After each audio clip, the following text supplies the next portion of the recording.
আসসালামু আলাইকুম এভরিওয়ান। আমার চ্যানেলে নতুন আরেকটি রেসিপি দেখার জন্য আপনাদের সবাইকে আমন্ত্রণ জানিয়ে শুরু করছি আমার আজকের রেসিপি। আজকে আমি আপনাদেরকে সকালের ব্রেকফাস্টের জন্য খুবই মজার একটা পরোটা রেসিপি দেখাবো। আর এই পরোটা তৈরি করাটাও খুব সহজ, যে কেউ ঝটপট এই পরোটাটা তৈরি করে নিতে পারবেন। তো চলুন আমরা রেসিপিটা দেখে নেই। প্রথমে একটা মিক্সিং বলে আমি নিয়ে নিচ্ছি 2 কাপ ময়দা। আপনারা চাইলে এটা আটা দিয়ে তৈরি করতে পারবেন, প্যাকেটের আটা। দিয়ে দিচ্ছি স্বাদ মতো লবণ, 1 টেবিল চামচ দিয়ে দিচ্ছি চিনি।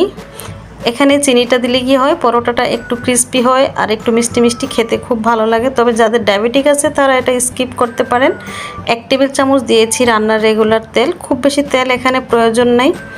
তো সব কিছু একসাথে খুব ভালো করে মিশিয়ে তারপর একদম হালকা কুসুম গরম পানি দিয়ে একদম সফট একটা ডো তৈরি করে নিব। তো আমি একটু একটু করে পানি দিয়ে দিচ্ছি আর ময়দাগুলো মথে নিচ্ছি।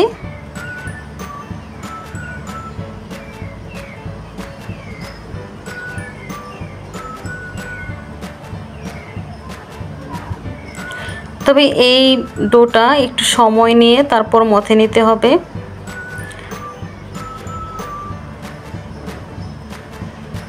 ময়দাটা যত ভালো মথা হবে, মানে ময়ান করা হবে, ততই কিন্তু আপনার পরোটা ভালো হবে। তো এটা তৈরি হয়ে গেছে। এখন আমি 10 মিনিটের জন্য রেস্টে রেখে দিব। দেখুন 10 মিনিট পর এই ডোটা একদমই সফট হয়ে গেছে। তো এটা অনেকটাই মানে সফট। আমি একটু ময়দা দিয়ে দিচ্ছি, ময়দা ছিটিয়ে তারপর ডোটাকে আবারও খুব ভালো করে একটু মথে নিব।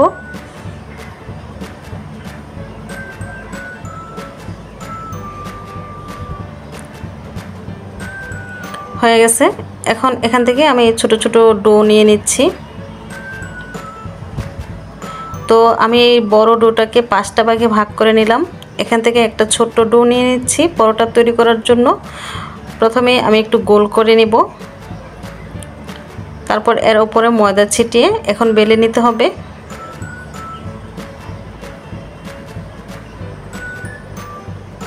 এখন পাতলা একটা রুটি তৈরি করে নেব।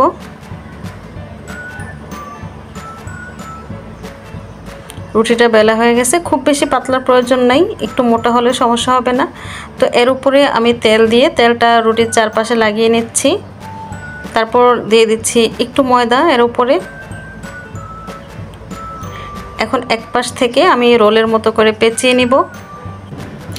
একটু চেপে চেপে তারপর রোলের মতো করে পেঁচিয়ে নিতে হবে। তারপর হাত দিয়ে একটু টেনে টেনে তারপর এক পাশ থেকে এভাবে গোল করে পেঁচিয়ে নিব। আর লাস্ট যে মাথাটা সেটা নিচের দিকে দিয়ে একটু চাপ দিলেই হবে। তো এভাবেই আমি সবগুলা রুটি পেঁচিয়ে নিয়েছি পরোটার জন্য।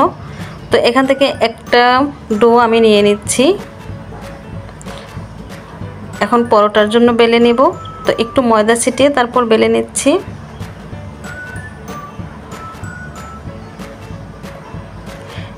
আমি একটু ভারী রেখে তারপর পরোটা বেলে নিব, একদম পাতলা করব না।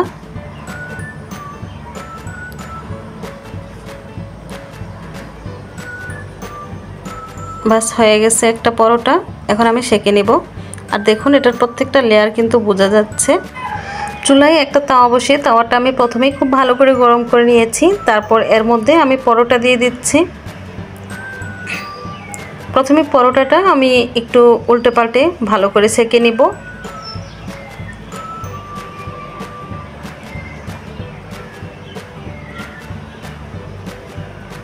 একটু চেপে চেপে তারপর সেঁকে নিতে হবে, যাতে চারপাশ খুব ভালো করে হয়ে যায়।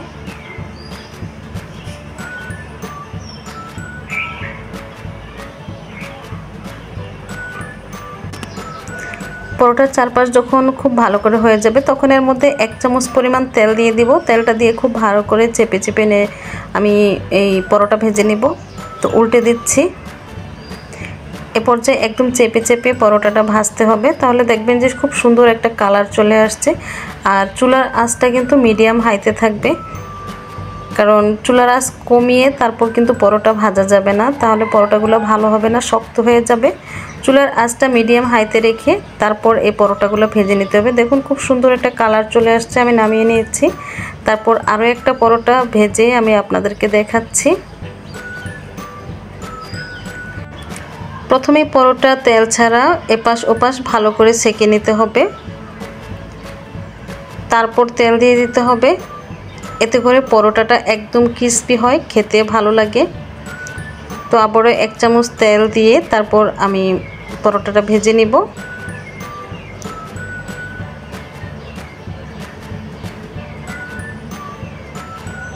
দেখুন কত সুন্দর একটা কালার চলে আসছে। আমি নামিয়ে নিচ্ছি, পরোটাগুলো হয়ে গেছে।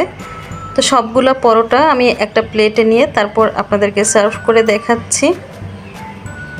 পরোটাগুলো দেখতে যেমন সুন্দর হয়েছে, খেতেও কিন্তু অসম্ভব মজা। সকালের ব্রেকফাস্টে কিন্তু এই পরোটাটার কোনো তুলনা হয় না। এটা মানে সব কিছুর সাথেই খুব ভালো লাগে।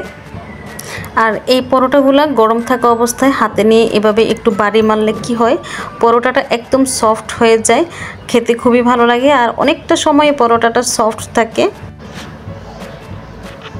এইভাবে পরোটা তৈরি করে আপনারা কিন্তু বাচ্চাদের টিফিনেও দিয়ে দিতে পারেন, বাচ্চারা খুবই পছন্দ করবে। তো এখন আমি আপনাদেরকে একটা পরোটা একটু ছিঁড়ে দেখাচ্ছি, মানে এটার প্রত্যেকটা লেয়ার মানে একদম আলাদা আলাদা, খুবই ভালো লাগে। এই পরোটার ওপরটা হচ্ছে একদমই ক্রিসপি আর ভেতরটা হচ্ছে একদম সফট। আর প্রত্যেকটা লেয়ার দেখুন একদম আলাদা আলাদা, অসংখ্য লেয়ার। তো সেম রেসিপি ফলো করে আপনারা কিন্তু এই পরোটাটা বাসায় ট্রাই করতে পারেন, ইনশাল্লাহ খুব ভালো লাগবে। তো আমার এই ভিডিওটা আপনাদের কাছে কেমন লেগেছে প্লিজ কমেন্টে জানাবেন। আর আমার এই চ্যানেলে আপনারা যদি এরকম সহজ আর নতুন নতুন রেসিপি পেতে চান তাহলে অবশ্যই আমার চ্যানেলটাকে সাবস্ক্রাইব করে পাশে থাকার বেল আইকনটি অন করে রাখতে হবে। তাহলে আমি যখনই কোনো নতুন ভিডিও আপলোড দেব সাথে সাথে নোটিফিকেশন আপনার মোবাইলে চলে যাবে। তো আজকের মতো বিদায় নিচ্ছি। সবাই ভালো থাকবেন, সুস্থ থাকবেন, নিরাপদে থাকবেন। আল্লাহ হাফেজ।